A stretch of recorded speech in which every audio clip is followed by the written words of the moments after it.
Are Newcastle finally signing a right winger? Well, it does look that way, everyone, because late yesterday evening it did come out by the Daily Mail that Newcastle United are in talks to sign Anthony Elanga from Nottingham Forest. He looks to be at the top of their shortlist for that right wing position. Now that Mbeumo's going to Man United, because we're waiting for him. Newcastle fans need to wait. I see people saying, oh, we're never in for him. It's been confirmed we're in for him. We did want him, but we're not going to give him 250 grand a week.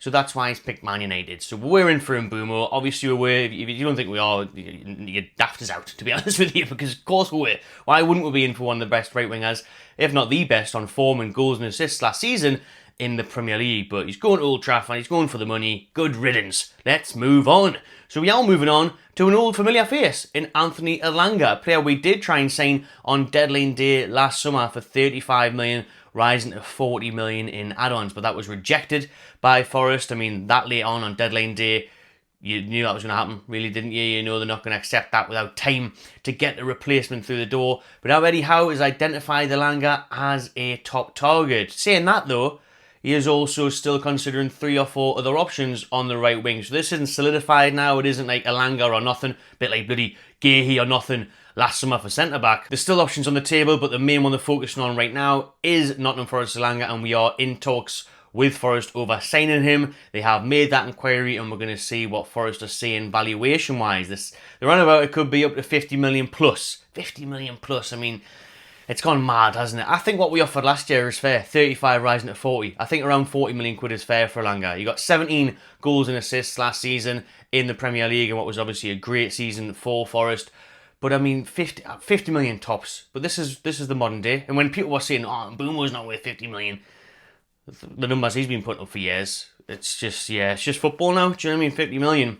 It's just crazy. But it's probably about right. For me, I would only pay about 40, 45. But it looks like it's going to take minimum 50 million to get Elanga, because they didn't accept 40 million last year, and he went on to have a great season. His best season ever in the Premier League. So that's what we're looking at, but let's have a look at what the article says last night from the Mail. So we are interested in Forest winger Anthony Elanga, who is 23 years old, a Swedish international. We'll get into that in a minute. Discussions are at an early stage, but the Magpies are pursuing a move for him. Sources say Forest would demand a sizable fee, who has 3 years to run on his contract if he indicated he wanted to go. Well, actually, this is what he said last year on a potential move to Newcastle. When he was away with international duty, he said the following about linking up with Isaac, about Newcastle's interest. So I think if you read between the lines there, sorry Forest fans, he called us a big club, he knows what it's all about. Of course he'd want the move. I think he would love to play with Isaac, and he'd love to play at Newcastle. And he's always done well against us, to be fair, and that has obviously helped him when Eddie Howe's thinking about wingers that he wants. You know, he's shiny, he's impressed at the City Ground against us, at St James's Park against us. So it's one that Eddie Howe has continued to keep an eye on. But this is finally Newcastle's first major move of the transfer window. I say finally because I see a lot of comments where people were panicking and worrying and getting stressed out when I said just chill out, stay calm. We're only 5-6 days into the window, this mini window before the actual window opens again in a couple of weeks' time. And we're always going to be active at the end of the window before that PSR deadline. Take advantage of it. We've been saying it for months. Eddie Howe hinted at it in press conferences. So we're always going to wait to try and pounce on clubs, like Forest maybe, who need to sell players in order to get past PSR and FFP, like we did last year with Anderson to Forest. So taste the Euro medicine, lads. I've got now against Forest, just that just came to mind.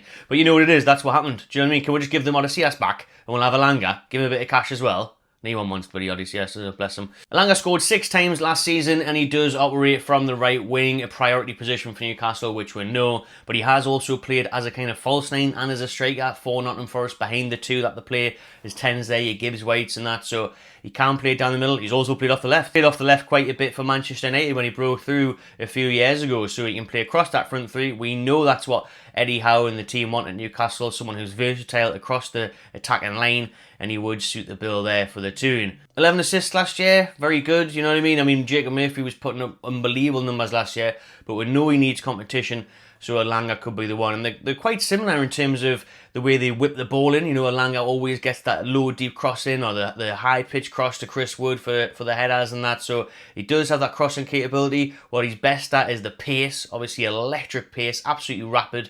And that's what gets me really excited. You know, the thought of him on a counter-attack, him, Gordon and Isaac, when they're all fully fit, which we hope we'll see next season, would be terrifying. Defenders would be absolutely terrified against coming up against either one of them. You know, they would be absolutely crapping themselves seeing Elanga or Isak or Gordon flying at you, pressing at you.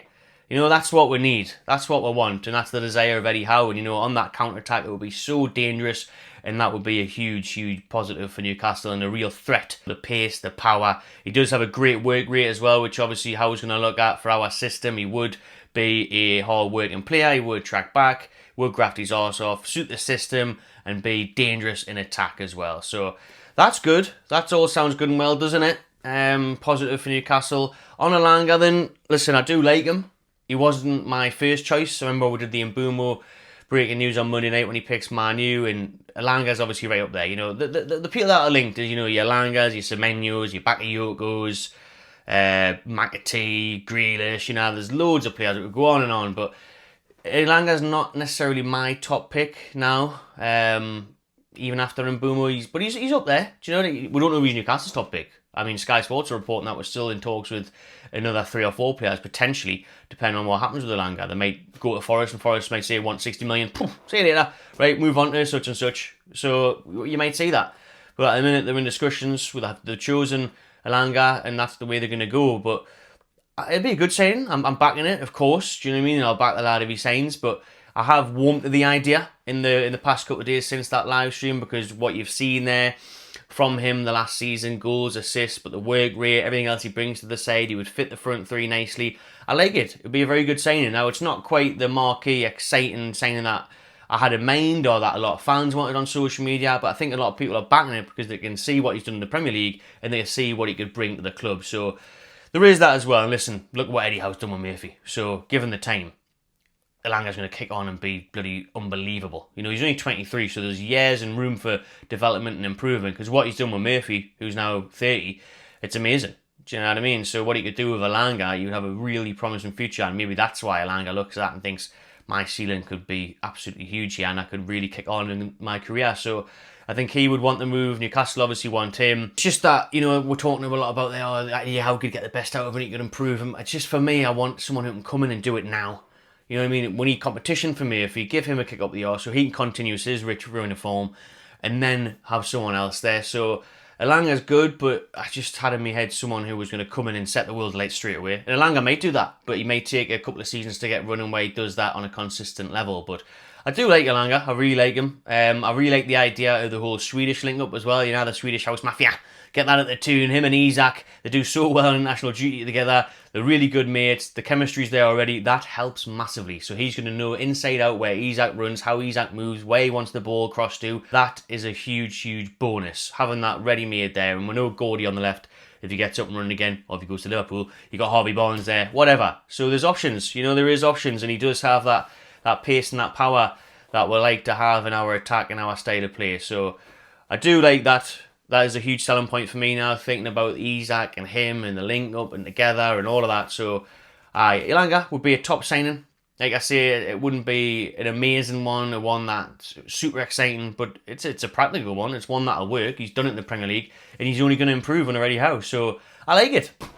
I like him. Let us know, am I being greedy? Am I being silly thinking I want bloody Rodrigo? I don't really. I don't think we'd ever be able to afford him. But in terms of, I don't know, actually, now since Mbumo's went, I don't know who. I like Bakayoko, but I mean, I guess, you know, when you look at the Premier League and look at right wingers, Elanga's right up there, really, isn't he? So, yeah, it would be a top signing. But let us know what your thoughts are in the comments below on Anthony Elanga. Newcastle do want him. They are in talks with him, and they're going to try and push to sign the Swedish winger.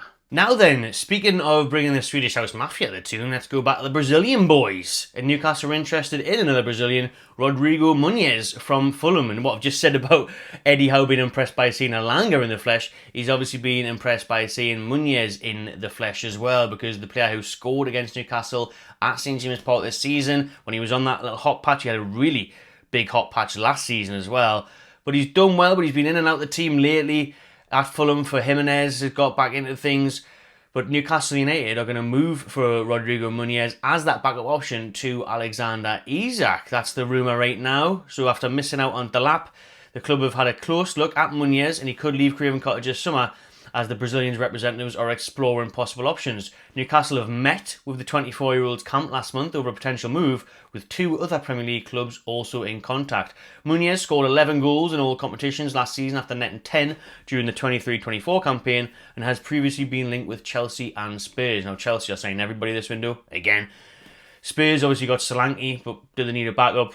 I think, Muniz there with back-to-back seasons of double figures, that's decent. The former Flamenco talent is on a low wage at Fulham, so it wouldn't break the bank. It wouldn't be a ridiculous wage demand like your Delaps and like your Mbumo, so that would obviously suit us nicely. But Fulham are still reluctant to let him leave. His representatives and everything are exploring options, but Fulham won't let him leave on the cheap, even though he's only got 12 months left on his contract, so it's also not clear if he actually has an option to extend it by a year, which you see a lot now at clubs. So 12 months left on this current deal. Will he get an extension? Will they look for a move? It looks like Muniz quite fancies a move. So you know what it is?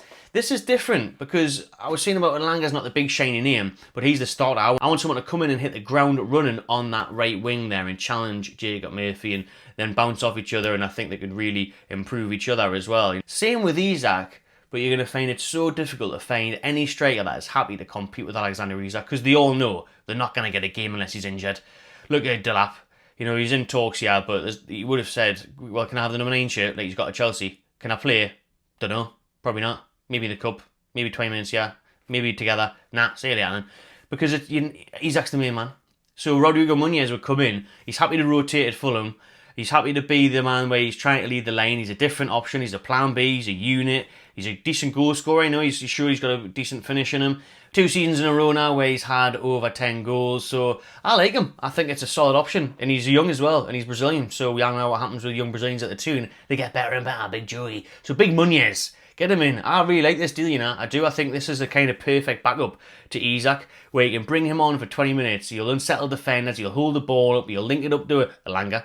He'll lay it off to people, he'll nick a goal himself, and then you can play him in domestic competitions when Isak needs a rest, and I like it. I think this is a smart move by Newcastle. Premier League experience, room to grow, and he can learn off Isak and everyone else at the club and kick on. I like Rodrigo Muniz. I think what you've seen of him, he's a handy little player. He's a bit of a handful, and he has got that little eye for goal as well. But overall, he's a bit of a nuisance for defenders. So, I'm a fan of this move. And I know a lot of people online are like, what the hell? We're the richest club in the world. We're talking about signing Rodrigo Muniz. But because you've got Isak there. If it was selling Isak and then replacing him with Muniz, I'd get it. But this is a backup. You know what I mean? This is plan B. So I don't mind that at all. And I think Muniz is a smart move. I tell you what, it's better than bloody relying on Callum Wilson, who might get a new deal, or bringing in Calvert-Lewin. These type of players, give us a 24-year-old Muniz instead. Absolutely, I like the Muniz deal, but let us know what you think in the comments below. That'll do for this quick one on Toon transfers today on the weekend. I hope you have a good one. Enjoy yourselves. Subscribe to my channel TV. I'll see you on the next one.